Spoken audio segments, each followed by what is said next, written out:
Professor Alan, and we are very happy that you gave 30 years, 45 years of your teaching experience, and you joined 30 minutes before the session, and we had a very long and good conversation. Dear and respected friends, first of all, thank you so much for your kind attention and joining today's session, which is very important. And today is a very special day because today is 2nd October, which is celebrated not just in India as Gandhi Jayanti, but also United Nations. Uh, they also celebrate this day as a International Peace Day. So I, Randhir Kumar Gautam, on behalf of Swadhyay Sahchak Circle for Co-Learning and Mutual Study, welcome you to attend today's talk on the very topic, Gandhi's Ahimsa, Challenges for Contemporary India and the World. It's a great pleasure and indeed an honor to have available with us our respected speakers and distinguished friends. Professor Douglas, Professor of Emeritus of Philosophy from Department of Philosophy, University of Maine, Professor Anand Giri, our mentor and Executive Co-Nurturer of Vishwaneedam Center for Ace and Blossoming. I welcome Sudhirji, Dr. Janal Singh Anand, Minti Pradhanji, Professor Gyan Gului, and many friends who join us from social media platform. Let me give a kind of brief introduction of Professor Allen.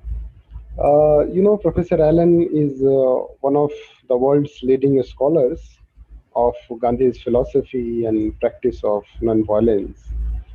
He's professor of philosophy from University of Maine, USA.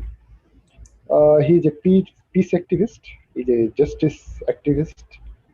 He has been in civil life movement, and he has authored and edited more than 15 books, and he received Fulbright and Smithsonian grants to India, and he visited so many times in India. We had just conversation with him, and where he talked about that he has spent more than 6 months or 2 years in India just to understand Gandhi. His latest book that came into in I think 2019, that is Gandhi after 9/11, Creative Nonviolence and Sustainability, which is published from Oxford University. So we are very delightful and we are very delighted that Professor Allen accepted our invitation to share us some of his insightful thought and knowledge about Gandhi. Let me also give a brief introduction of our Swadhyay Sahchak Circle for Co-Learning and Mutual Studies. It is an initiative of studying and learning together self, culture, and societies and the world. Friends associated with this are eager to walk and mediate with new horizons of thinking and new movements of social and cultural change at work in our contemporary world. We study seekers such as Sri Aurobindo, Mahatma Gandhi, Chitranjan Das, a creative soul from Odisha, and many others from around the world. We also present our own writings and reflect upon our creativity together. We have collaborations with different institutions, organizations.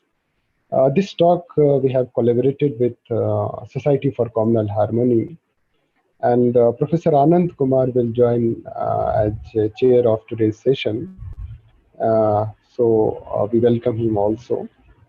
So with this brief introduction, may I invite Professor Giri to kindly give a brief introductory remark on the very topic and moderate the session. Sir, over to you. Thank you so much, dear Randhi and dear Professor Allen. It's a joy to be nurtured by you today. Your book, Gandhi and 9/11, Gandhi after 9/11, is a very creative, inviting work. And the topic today, Gandhi and the challenge of ahimsa in our contemporary times.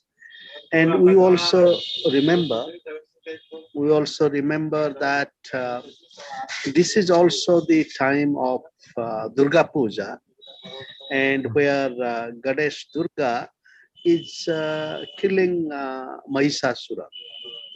But it is symbolic, and what is happening is that in many portraits, for example, yesterday I saw an image of Mahisasura where the Mahisasura is not physically killed and the Mahisasura is praying. So therefore, the challenge is today transformation of violence to non-violence, and that is a continuous process. Ahimsa,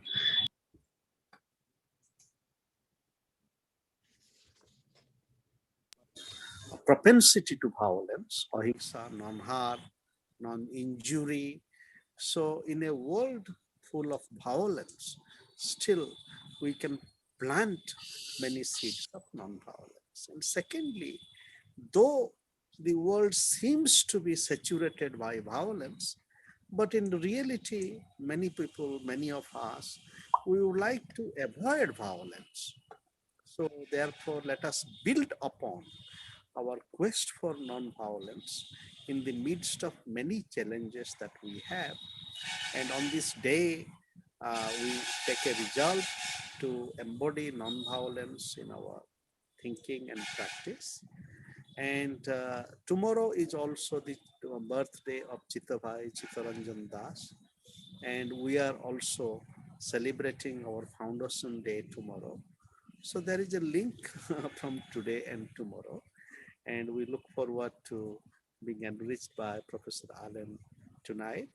And we look forward to your kind participation tomorrow evening, which starts at 5:30. So looking forward to. Thank you.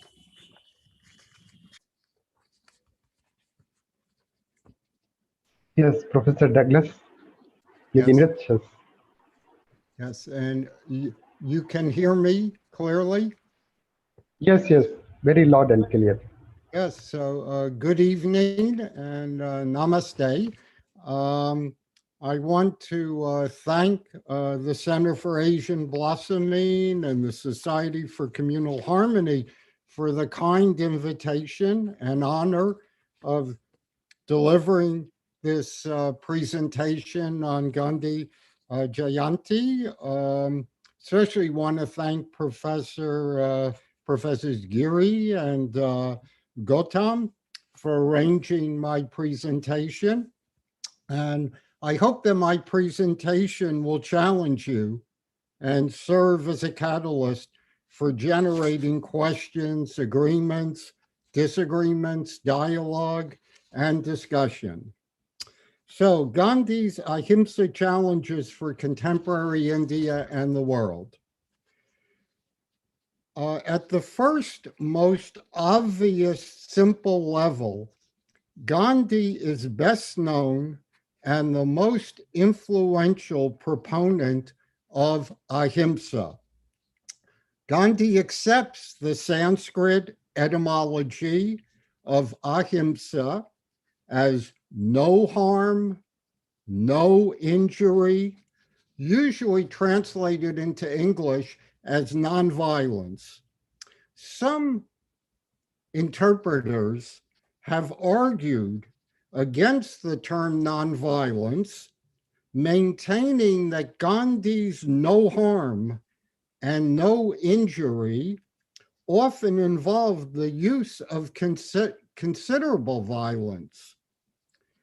While I have submitted in my writings that Gandhi does occasionally, albeit reluctantly, allow for the necessary use of violence, I have maintained that such interpreters, including many with power and influence in contemporary India, support violence in ways that Gandhi would strongly reject. In Ahimsa challenges, what does Gandhi's Ahimsa challenge? If Gandhi were speaking to us today on Gandhi Jayanti 2022, he would focus on the tremendous amount of diverse, interconnected, multidimensional, and structural violence dominating India, the United States of America, and the contemporary world. I'll begin by simply noting 5 topics that shape my talk to Gandhi's Ahimsa challenges, and each of these topics could form an entire presentation. First, although Gandhi is the best known and most widely admired Indian, he was very controversial during his lifetime, and he remains controversial today. If one examines Gandhi's accounts of his life, the accounts of his life by others, the 100 volumes of the collected works of Mahatma Gandhi and other writings, Gandhi's views and practices, and what others attributed to him, there is room for Gandhi insights, possible contradictions, debates, controversies, and new interpretations of Gandhi and Ahimsa. This also means that I shall necessarily be selective in what I present, emphasize, ignore, interpret, and apply. Second, Gandhi's philosophy and practices are remarkably holistic, organic, upholding the basic unity and interconnectedness of ahimsa, satya or truth, ethics, swaraj, satyagraha, sarvodaya, swadeshi, the constructive program, and all of life, nature, the cosmos, and reality. Therefore, one cannot understand deeply and comprehensively Gandhi's ahimsa without understanding how his challenging nonviolence is dynamically interconnected with all of his other major concepts, principles, values, and practices. Third, in our approach to Gandhi's challenging ahimsa, there is always the contextualized situatedness of complex, nuanced, dynamic, open-ended relations between text, context, and interpretations.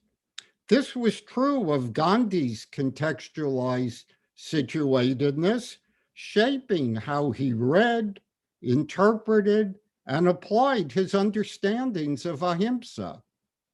And it is equally true of how we reread, reinterpret, and reapply Gandhi's ahimsa in new creative, contextually significant ways for contemporary India and the world. Fourth, Gandhi always emphasized the primacy of informed, action-oriented practice.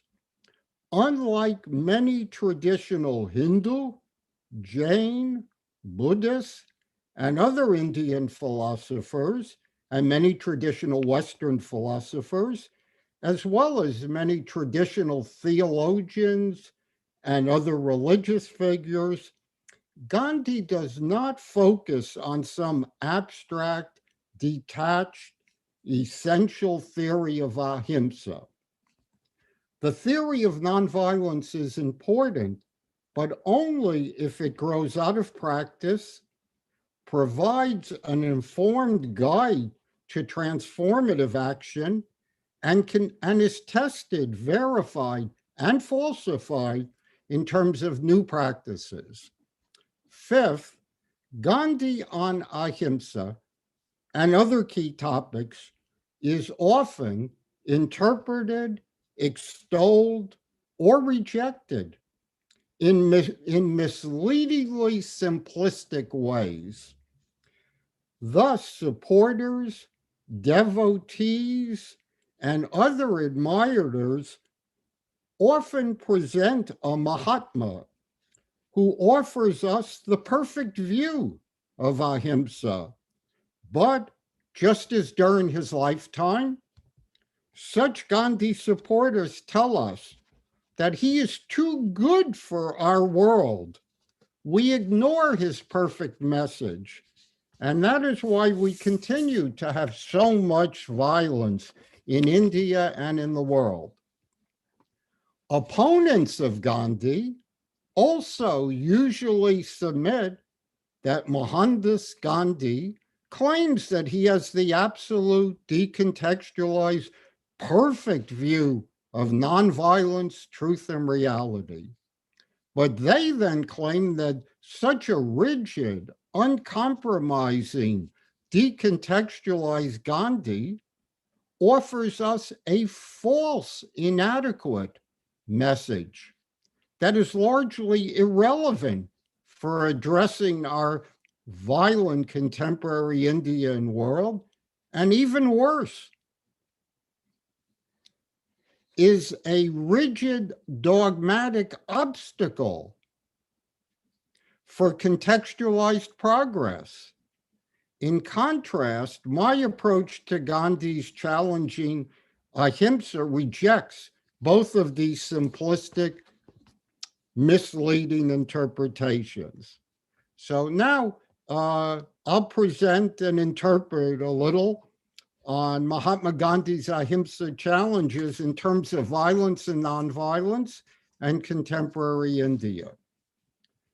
As the most significant proponent of nonviolence, Gandhi serves as an invaluable catalyst, challenging us to rethink our dominant narratives of violence and our alternative Gandhian-informed narratives of nonviolence. Most people easily affirm that nonviolence is better than violence. We want to live lives of nonviolence, love, compassion, kindness, harmony, and peace in a nonviolent and peaceful world. Most people then qualify their belief in nonviolence. Unfortunately, we live in a violent world. So violence is sometimes necessary for dealing with others who are violent and for surviving and getting ahead in this world. Most who thus claim to be against violence restrict this to overt physical violence, killings, war, terrorism, torture, rape, bullying, and so forth. Such overt physical violence is important for Gandhi, but it is a small percent of overall violence. In my approach and interpretation of Gandhi, what is most significant is how Gandhi challenges us by claiming that most of us who claim to be nonviolent are very violent. How can Gandhi say this? Gandhi broadens and deepens our understanding of violence and nonviolence, and thus challenges us in two ways. First, in addition to overt physical violence, we experience and express multidimensional violence, inner hatred and other psychological violence, exploitation, poverty, and other economic violence. Controlling and shaming language is violent. Social, cultural and religious violence. Educational and environmental violence. Second, there is the widespread structural violence of the dominant status quo that most of us do not even recognize as violent. For Gandhi, the dominant economic, social, political, media, and other structural systems, when they are functioning smoothly and effectively without resistance, are extremely violent and must be disrupted and transformed nonviolently. So let me say a little bit about contemporary India. If Mahatma Gandhi were addressing us today, he would be alarmed and saddened by the dominant political, economic, social, cultural, religious, and other relations and structures in India today. He would challenge the many power-driven elite leaders who are celebrating his birthday today at Porbandar, his place of birth, paying ritual homage at his thousands of Gandhi statues and monuments, and invoking his name as such a great Indian, such a great Hindu. He would challenge the widespread hypocrisy and the misuse of his remarkable legacy that remains for us. In his holistic, organic approach, emphasizing the essential unity and interconnectedness of nonviolence, violence, morality, immorality, truth, untruth, illusion, and reality, Gandhi would emphasize how the violence in India is relationally and structurally interconnected with the violence in the United States and with global economic, political, military, civilizational, and environmental violence. Before ending with a very positive, constructive message, hopeful message, I'll only raise one item regarding contemporary India that some of you may find surprising and disturbing and perhaps unfair on my part.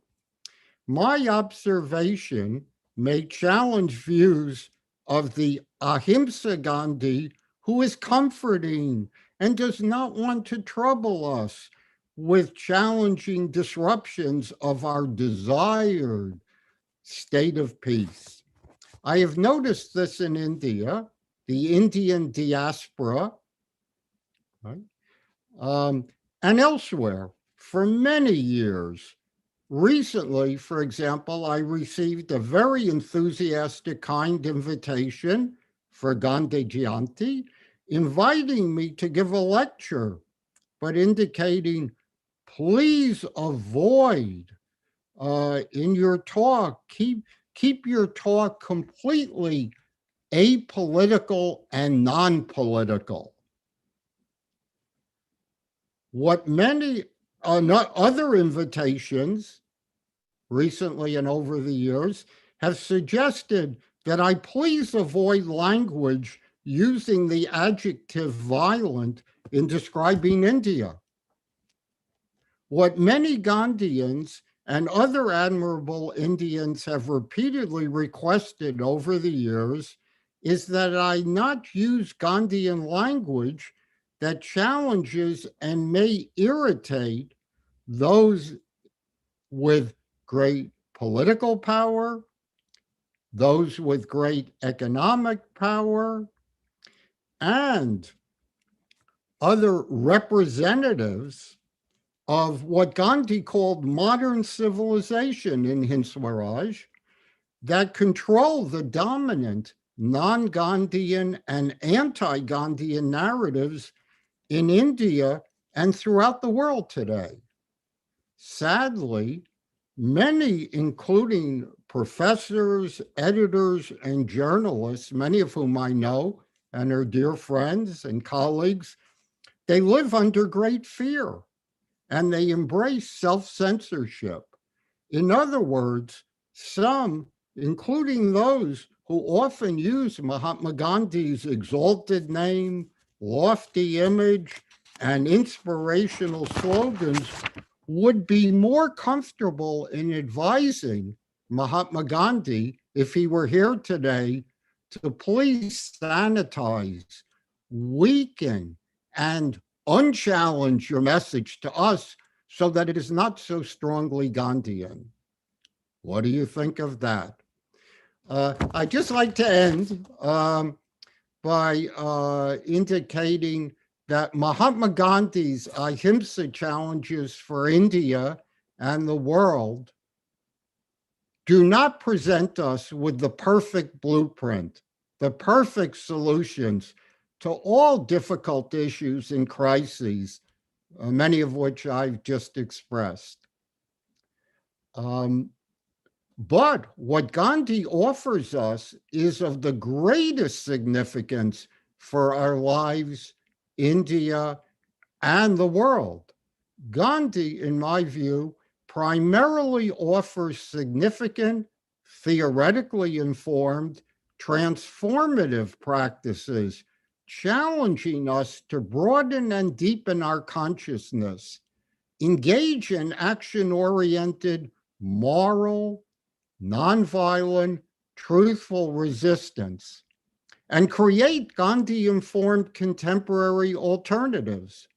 Gandhi serves as a gadfly, a revolutionary catalyst, disrupting our normal comfort levels, challenging us not to accept our dominant modern life that is multidimensionally and structurally immoral, violent, and untruthful. We are then motivated to rethink, reimagine, reconceptualize, and reapply how to live morally, nonviolently, truthfully, spiritually, and sustainably. What is needed, in my view, is to engage Gandhi-informed approaches through open-ended, selective, and creative readings, interpretations, and applications, and dynamic, contextually relevant, new rereadings, reinterpretations, and reapplications. This will allow us to address our deepest concerns about violence and nonviolence, war and militarism and peace, oppression and exploitation and injustice, class and caste, race and gender, religious and ethnic conflict, science and technology, egalitarian democratic empowerment, economic and environmental sustainability, and human and planetary flourishing. So thank you for your attentiveness, and I hope I've succeeded in stimulating some of your thought, and that I now welcome comments, agreements, disagreements, questions, and the possibilities for our engaged discussion. Thank you.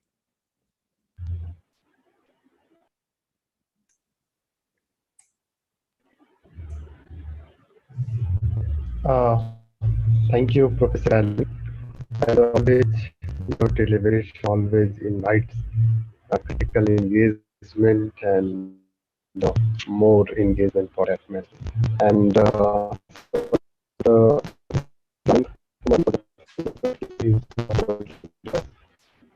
so maybe we can invite questions.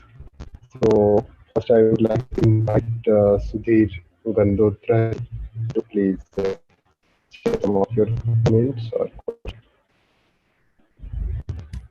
I must thank Dr. Allen for such a I would say, easily expressed view about Gandhi, something that can be easily understood by people.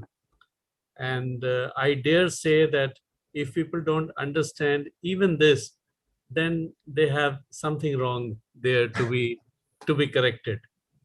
Uh, Dr. Allen, this presentation of yours is a definite presentation of your study and your experience of India, through which you seem to have experienced Gandhi very well.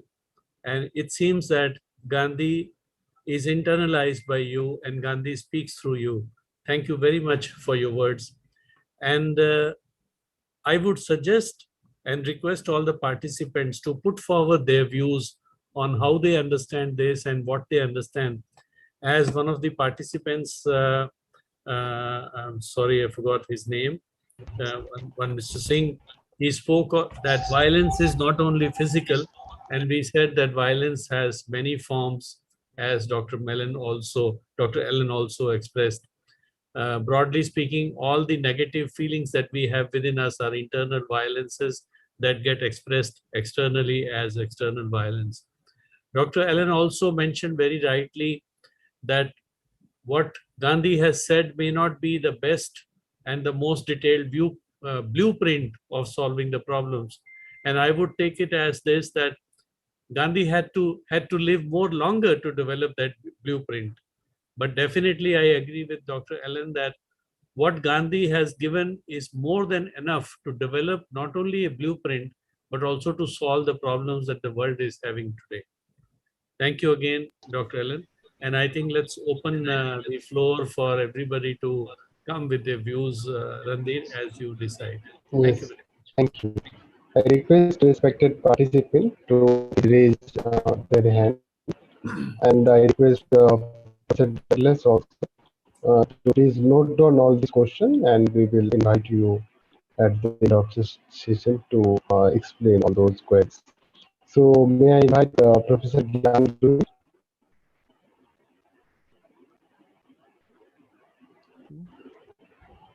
Yes. Yes. Yes, you are Thank audible. you very much. Thank you very much. I think I am not sure I am so good audible, so well audible. I hope You are so. audible very loud. Yes.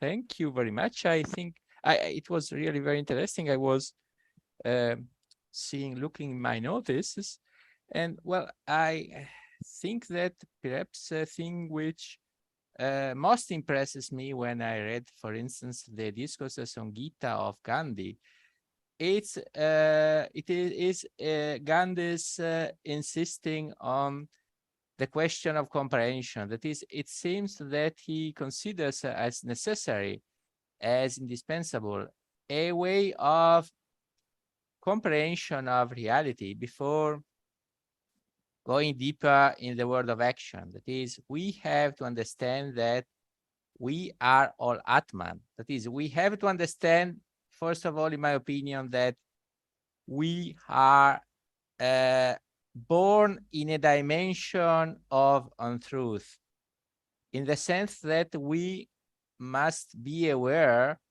that our first impression and the appearance in which we live is that we are separated from each other as entities. That is, we have this impression. We are born in this impression. This impression is not true, is not authentic, but it is the impression and the dimension of awareness in which we live. And therefore, in order to reach an authentic, or at least a more authentic dimension and awareness of reality, we need a conversion. We need knowledge. We need a period of acquaintance and self-acquaintance, acquaintance with reality, and also acquaintance with ourselves, acquaintance and awareness with our limitations. That is, we have to be aware that we are limited entities, and we need a period of meditation, a period of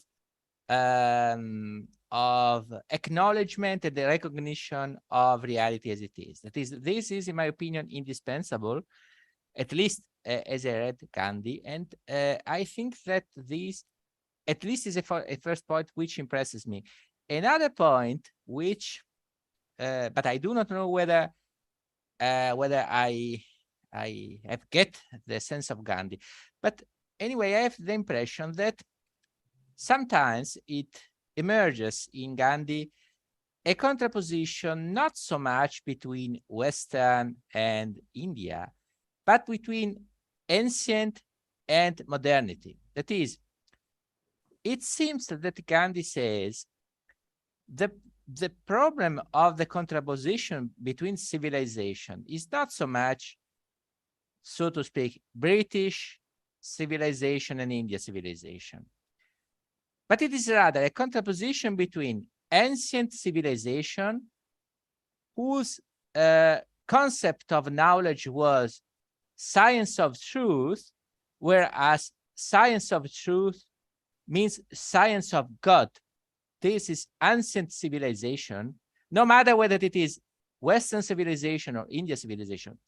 All civilization is science of truth, and science of truth is science of God. This is the ancient civilization. The contemporary civilization seems to be a science which has completely forgotten divinity, completely forgotten truth. That is, science, the question of science is not the questions of truth. And therefore, Gandhi wants to contrapose the ancient conception of truth, which it thinks it has basis, is a solid basis in our awareness, against the modern contemporary knowledge of truth, which pretends to be to go forward without truth and therefore without God. That is, contraposition is ancient civilization against the modern civilization, which pretends to be bereft of God. This is the second point which I would like to propose. This is a point which I have got more in recent times. Thank you very much. Anyway, it was really very interesting, and I send you my best congratulations. Thank you very much. Thank you. Thank you, Professor Gandhi. As always, very creative in analysis and very good question. So, may I invite Dr. Sipra Sagrika?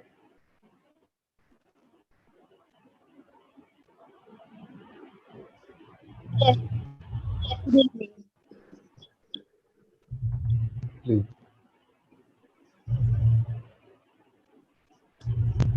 Am I audible?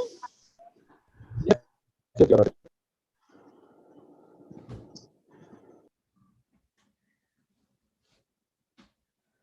Ranjit, please continue. There's some network issue over here. Okay. Yes, so Ananta Bhai. Yes, Miniti Pradhanji. Hello. Please ask your question. Yes, No, but you are audible. I want to say two lines. Good evening, everyone. First, I would like to thank Professor Douglas Allen for his very insightful and very deep presentation. What I feel is, Gandhi you cannot read within some bracket of time. Like, it is a lifelong studying, reading and learning. Like, every time you read, many new things comes out. So that not only Gandhi, actually many like Mother Teresa, Martin Luther King, Dalai Lama, Nelson Mandela, name a few. Even now also many scholars, scientists, religious leaders, they all incorporate nonviolence, ahimsa.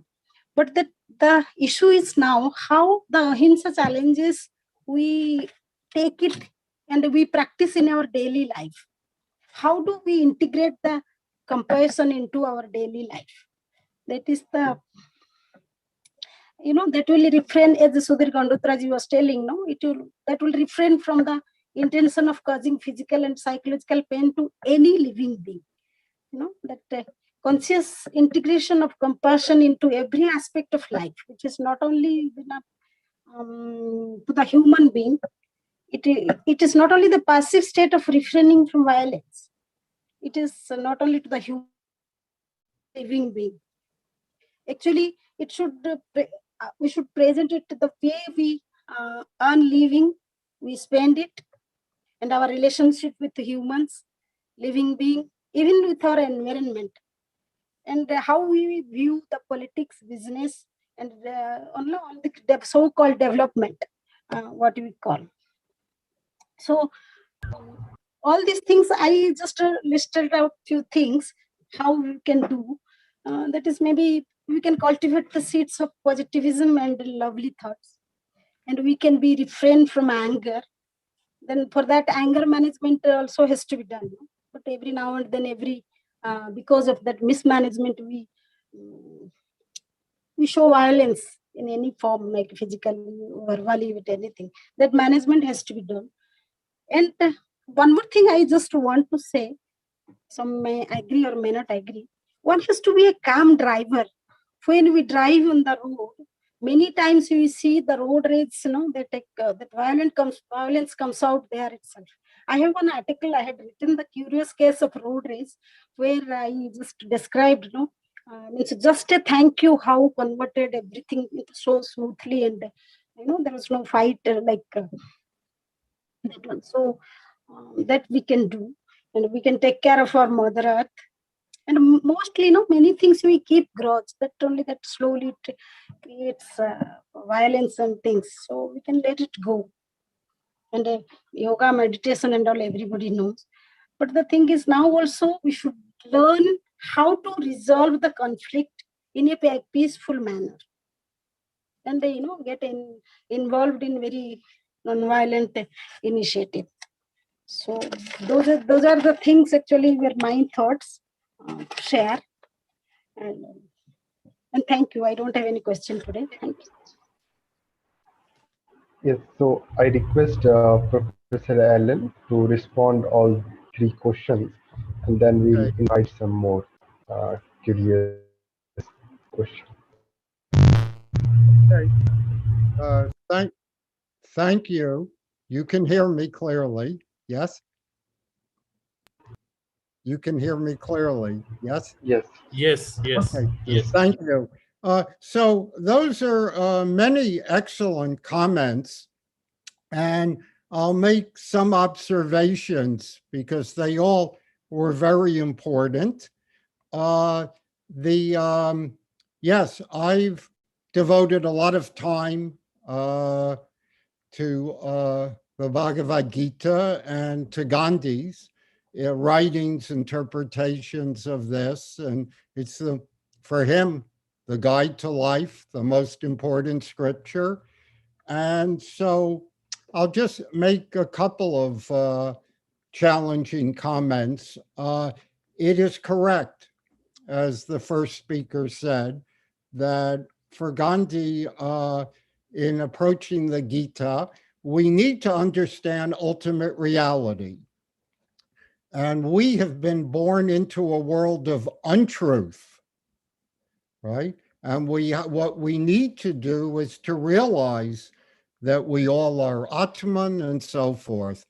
The only thing I would add to that, I could indicate that in my training with the famous Vedantists, the famous Advaitins, the Shankaracharyans, and other sadhus, yogis, and in Benares and in India at a young age, they would have said those words exactly without changing one word.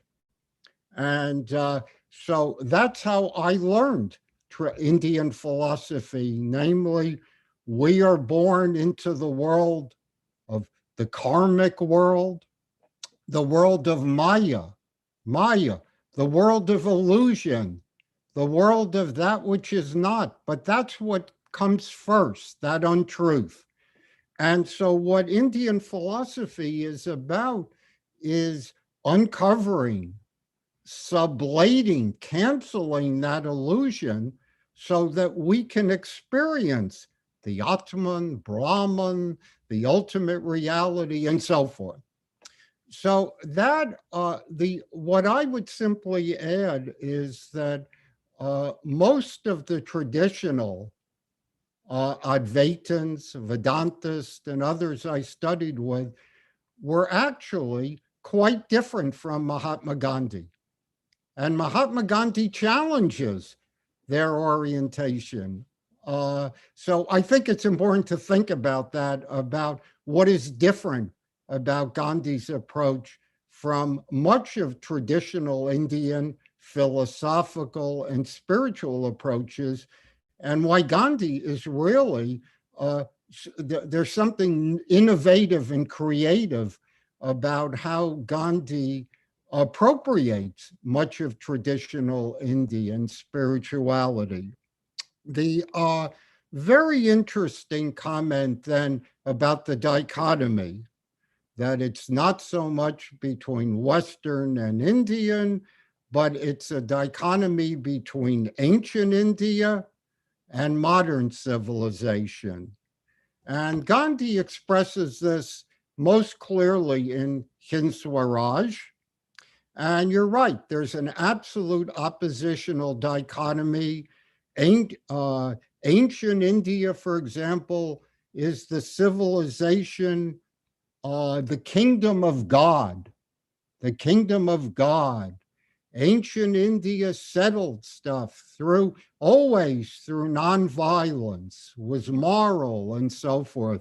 And in contrast, modern civilization is the kingdom of Satan, of the devil, and in fact denies, as I said, truth, and is not concerned with this divine spiritual truth. What I want to add to that, to me, that formulation in Gandhi is inadequate. I know many, for example, remarkable Indians who love Gandhi, and they are embarrassed by some of his formulations in Hind Swaraj. So in my writings, I've tried to argue that in making that absolute dichotomy, Gandhi is being very insightful. He's raising brilliant insights for us to consider. And I've tried.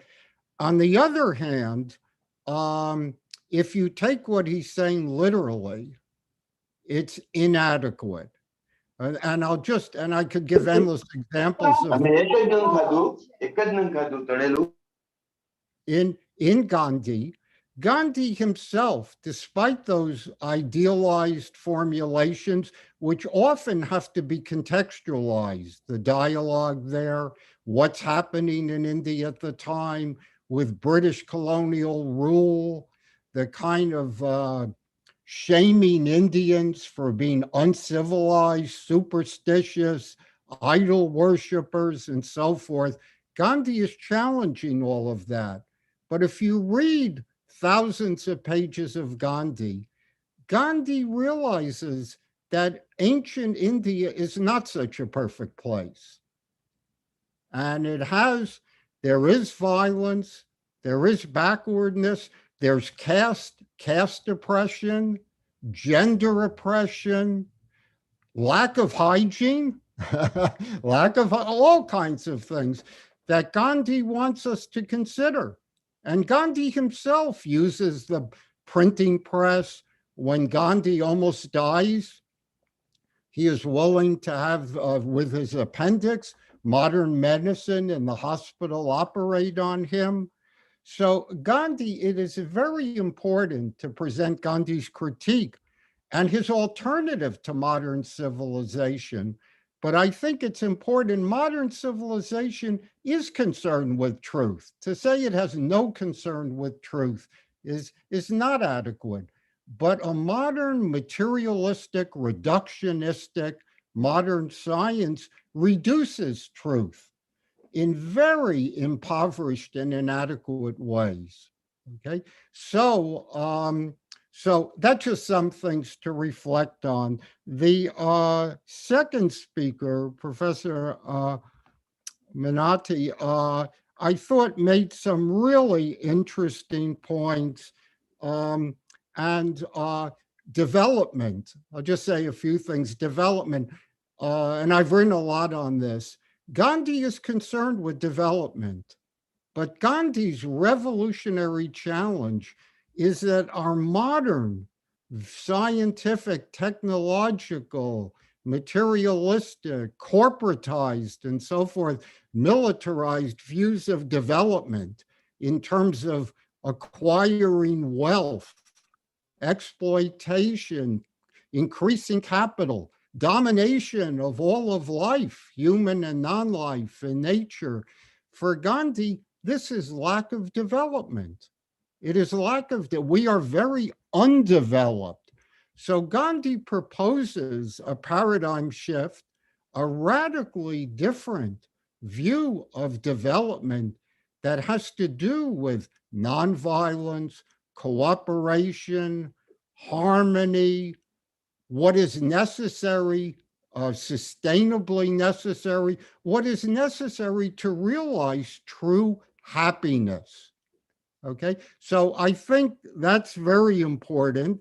And I'll make just one other point, because there's so much work now, including people in Gandhian management, Gandhian work in prisons and others. And we have the same kinds of things in the United States. And for me, these are both good, but they can be very reactionary and negative. And I'll just give the example that was raised. Let's say people are angry. Workers are angry. Prisoners are angry.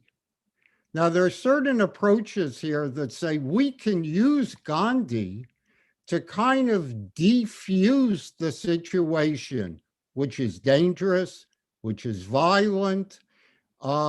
Workers should not be angry. They should cooperate, live in harmony with their bosses, with their corporate, capitalist, and other bosses. Prisoners should not be angry. They, in fact, should live in harmony with those authorities running prisons, privatized prisons, prison guards, and so forth. This is not Gandhi, because that approach, as I see it, is often used for anti-Gandhian purposes. To me, the more Gandhian approach, the deeper one, is to say, for example, why are the workers angry? Not that they should not be angry, right? Angry is negative.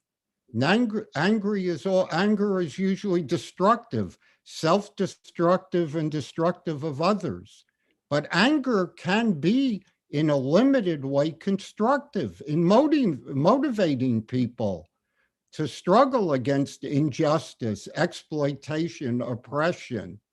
Why are the workers angry about their exploitive situation, about the fact that there are bosses who have control, domination of their life? So in a Gandhian way, in overcoming anger, we should, just in overcoming violence, we should work to transform those conditions that give rise to anger, right? And so that's a little bit, how I approach so many of these things. And hopefully that's some food for thought. Thank you, Professor Ali. Very deep. So may I request Dr. Asif to share some of his thoughts, and then Dr. Arunima ji, Professor Ananti.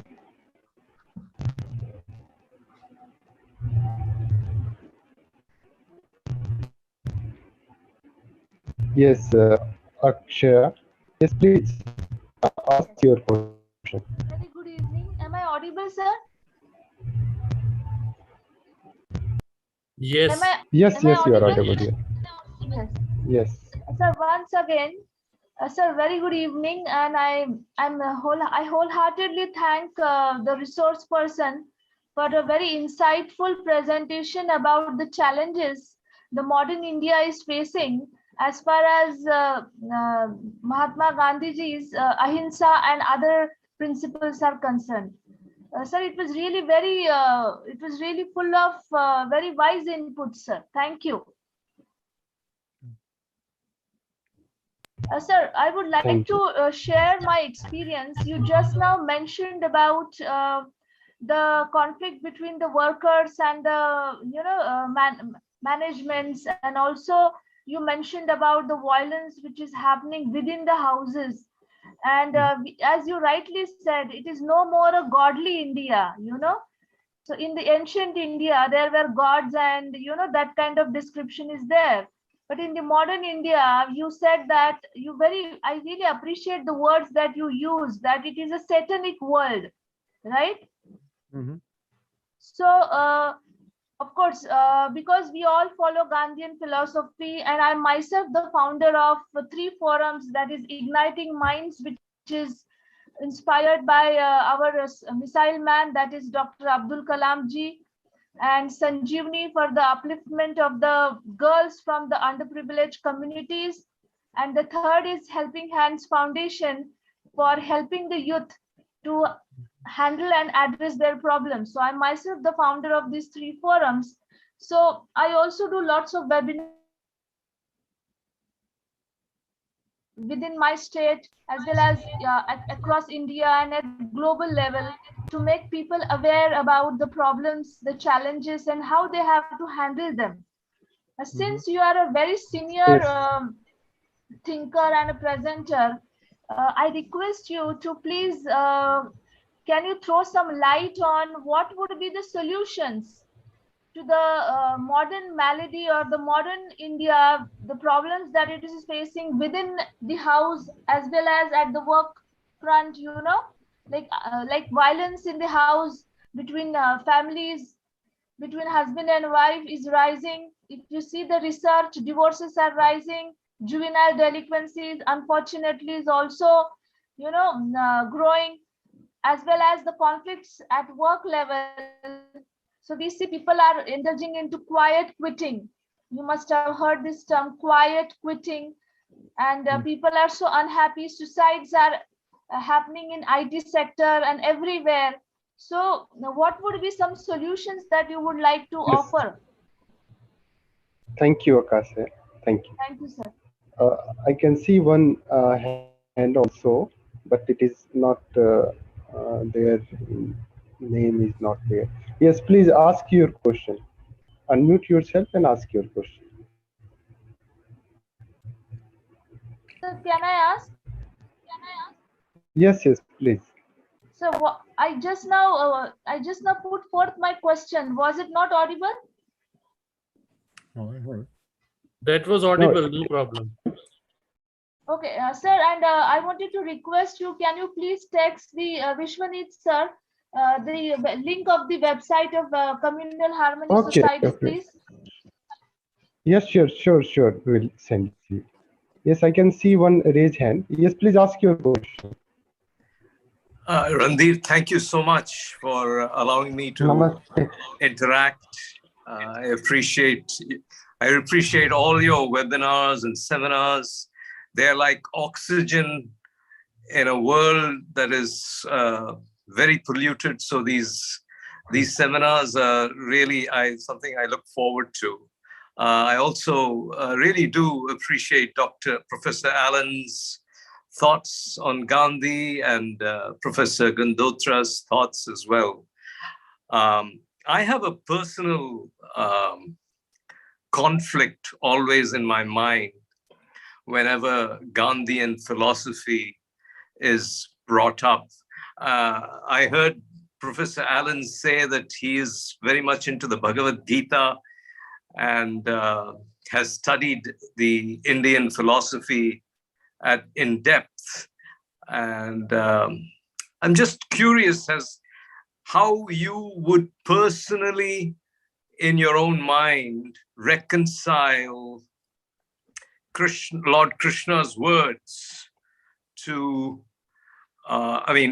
Krishna is not someone who espoused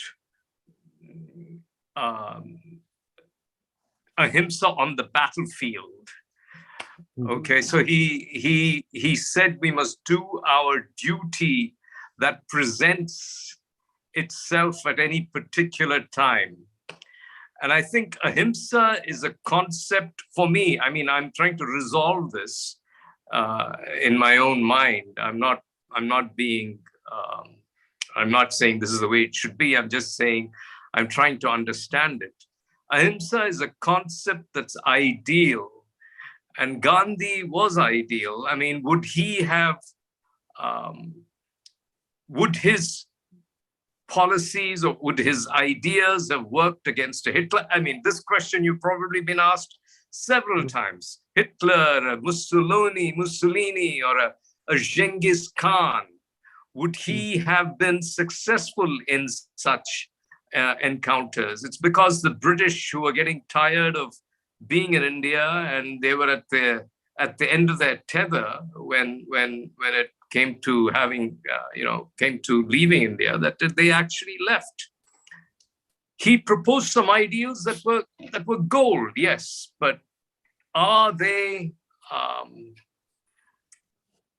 practical in a world which has grown? I mean, I'm not saying that we don't grow. We are growing in every generation. I mean, I'll just stop here. I can go on, but I'll just listen to you, sir.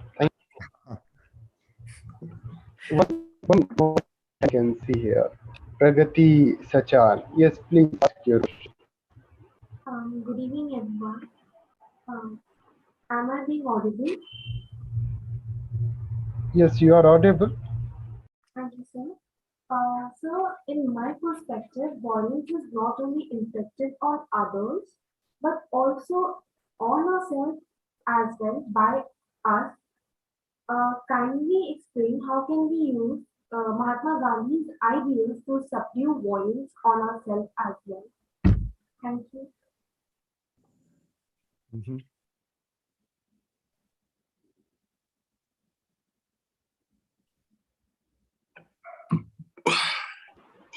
Yes, Professor Allen, please respond. Okay. The Akshaya made many good comments, and I really applaud her work on the 3 forums, one of which I was somewhat familiar with. And I think that's very important work that's being done. I'll just make a few comments on the mention about what to do about the growing violence in the houses, the domestic violence, and also what to do about the growing violence in the workplace. Okay, and relate Gandhi. I think, incidentally, I think Gandhi does not have all of the answers. And on some of those questions, I actually bring in some, what I would say, non-Gandhian, often sources. For example, work on domestic violence. There's so much valuable work going back, at least for me, to the 1960s and continuing by women's groups, by feminist groups. There's so many others who, some incorporate Gandhi, most do not. Some are critical of some of Gandhi's views on gender and sexuality. And environmentally, there are a lot of valuable non-Gandhian sources that have done such valuable work. And for myself, when it comes to class exploitation, economically, the most valuable formative influence in my work was actually the writings of Karl Marx. The writings of Karl Marx and some other socialists who I think are often more insightful on class exploitation than Gandhi, although Gandhi understands a lot of things that they do not. Okay, so I thought I'd mention that. Now, just a few comments. Violence in houses is growing. Visibly, yes. What I would say, and this is true in the United States as well, with the great increase in divorce, in information about rapes, about domestic violence, all kinds of things. I'm not sure that violence, domestic violence in houses is growing. So I'll simply throw that out. My experience, and since we're talking about India, my experience in India is right from my first year in India and all my later many experiences, is that there actually, everything was not so wonderful. There was a lot of domestic violence and gender violence. It wasn't in the open. And and I found that even in surprising ways, even at universities, often there was a lot of gender violence, sometimes psychological, linguistic, but sometimes physical, committed towards female students, even by sometimes administrators, officials, professors who would talk about, they would glorify women. But there was a contradiction between that rhetoric and actual practice. So I think in a lot of traditional India, there was a lot of traditional gender, class, caste, and other violence. And similarly in workplace, I'm not sure if the violence is growing. It certainly is very alarming, but in fact, in many previous generations, there was incredible workplace violence, agriculturally, in sweatshops, in factories, and and so forth. It's just the workers, if they rose up, they were beaten, or they were fired. In other words, there were people hierarchically who could control and threaten their lives. So, but I think we have to be dealing with all of that today. I think it's very important. And my own view, incidentally, is that in terms of the basic structures of capitalism, of corporate capitalism, of global capitalism, it's very violent. It's extremely violent. And so we have to deal with a workplace and all other forms of violence until how we kind of raise consciousness of that hierarchical structural violence, how we resist it, and how we attempt to transform it into more nonviolent, egalitarian ways of relating. How do we reconcile Krishna as a vice in the Gita? I've done a lot of work on this, and I agree with the speaker totally. I'll say two things from my work on Gandhi in that regard, which I find is very beneficial. Gandhi considers the Gita a gospel of nonviolence. But what's interesting is Gandhi admits that the text of the Gita, the context of those times, those who first formulated, those who interpreted the Gita, the hundreds of millions of people, devotees who believe in the Gita, all of the famous, even during the independence freedom movement, people who used the Gita, they were not nonviolent. They did not give nonviolent interpretations of the Gita. So what Gandhi is saying in that regard to me is two things. One is, as is well known, you cannot take the Gita literally, that here's an actual battlefield that's being fought and so forth. the Gandhi says you have to interpret the Gita symbolically, metaphorically, allegorically. So it's not literally talking about violence, overt physical violence. It's, for example, talking about the violence within all of us and how we struggle with that violence.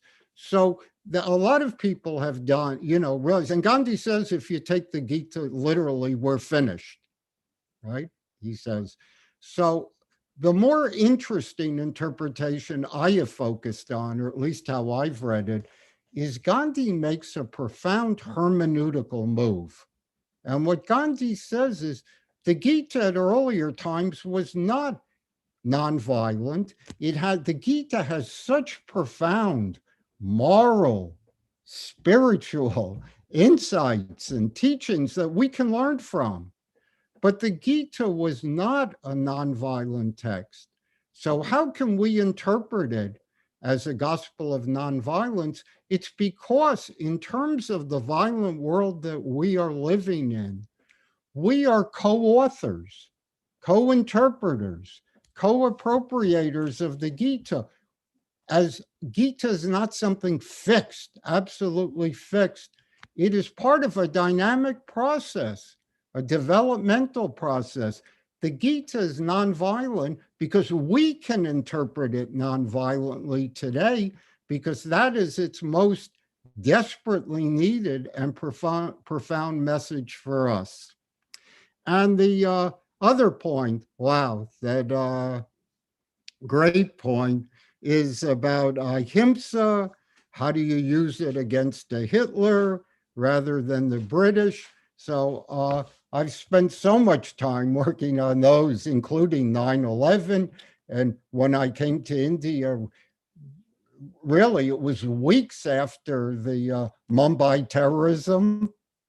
And I was supposed to speak, and they, at the last moment, they said to me, talk about what would Gandhi say about what just happened here in Mumbai with the terrorism in the hotels, in the train station, right? And in the Leopold Cafe, all this at the Chabad Center. And people warned me. I was giving a keynote. They said, if you get up and say, Mahatma Gandhi would say, people don't want to hear it. People are angry. Pakistan is a failed nation. We should finish it off once and for all. That was the atmosphere. And they said it's even dangerous to talk about Gandhi in this situation. So I've spent, of course, I didn't follow that advice.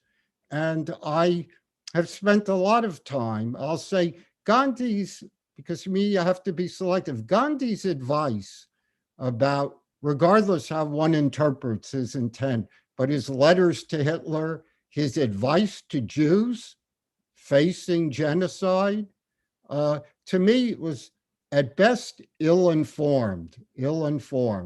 At worst, it was unconscionable. In the debates with Martin Buber and Gandhi on this, and Martin Buber greatly admired Gandhi, I agree with Martin Buber, basically, that Gandhi's advice to the Jews in Europe, and a lot of other advice he gave, was simply suicidal.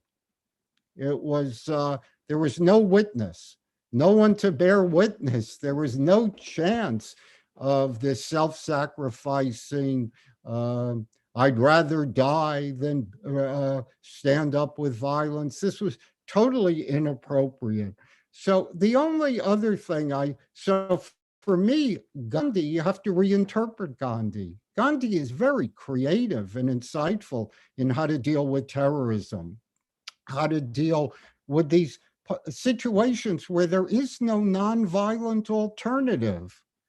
I might say I do dismiss or disagree with what many Indians, well-known Indians, have been saying in writings.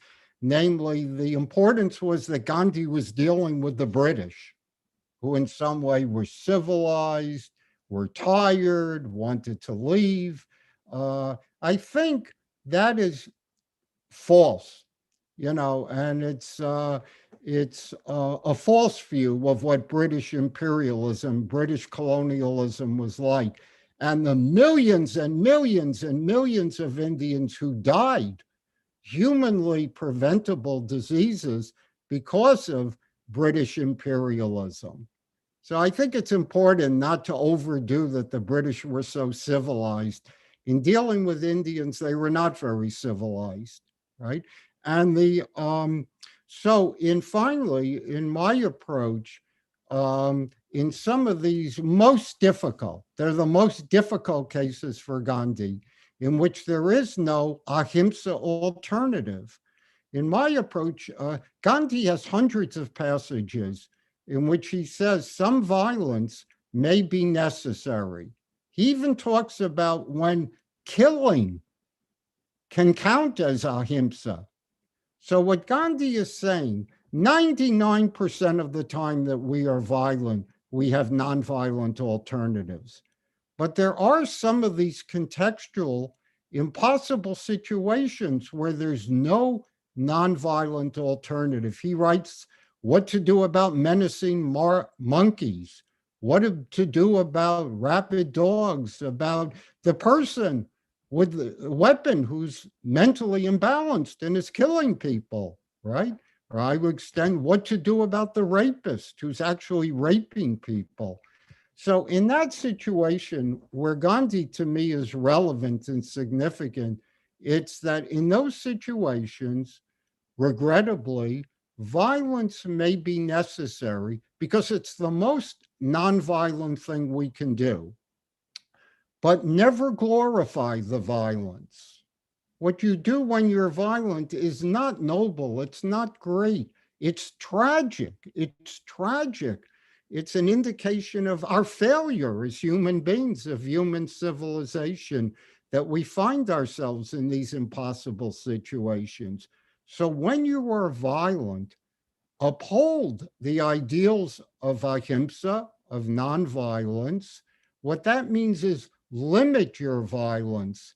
Limit your violence in terms of intensity, in terms of duration, and mainly do everything possible in a preventative way to then change the conditions that gave rise to that violence, so you do not become trapped in endless, vicious cycles that we find ourselves in of terror and terrorism and hatred and violence and immorality and untruth. So that's a little bit of how I try to approach, which are some of the most difficult challenges to Gandhi and Gandhi's ahimsa.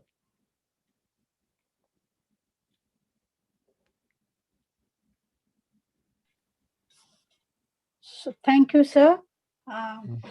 So now we are coming to the end of the session. So I am going to do a formal vote of thanks.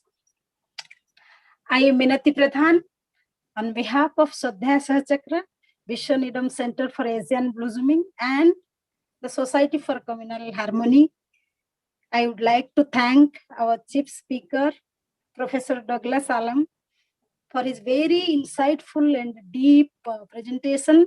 And thank you so much, sir, for clearing all the queries and explaining bit by bit very patiently. Thank you, sir. I would like to thank our professor, our moderator and mentor, Professor Anant Kumar Giri, for arranging this type of a webinar, which gives us so much of insight and knowledge. Thank you, Anant Bhai. I would also like to thank Sudhir Gandotraji and Professor Ganluiji for their very valuable inputs and being present at our webinar. Thank you both. I would also like to thank all the participants who put the question and took the conversation further, like Sipra Sagarika, Akshaya Madam, Pragati Sachinji, and some question was there from Sipra Vasudevji. So iPhone, sir, please, I don't know your name, so please pardon me. I thank you also for being a very active participant in our webinar. At the last, not the least, I would like to thank our convener, Randir Kumar Gautam, week after week, arranging all these webinars and executing it very properly. So thank you, Randir. And pardon me if I have forgotten anybody's name. I would like to thank all our Zoom platform participants and the Facebook participants for attending the webinar. And thank you all.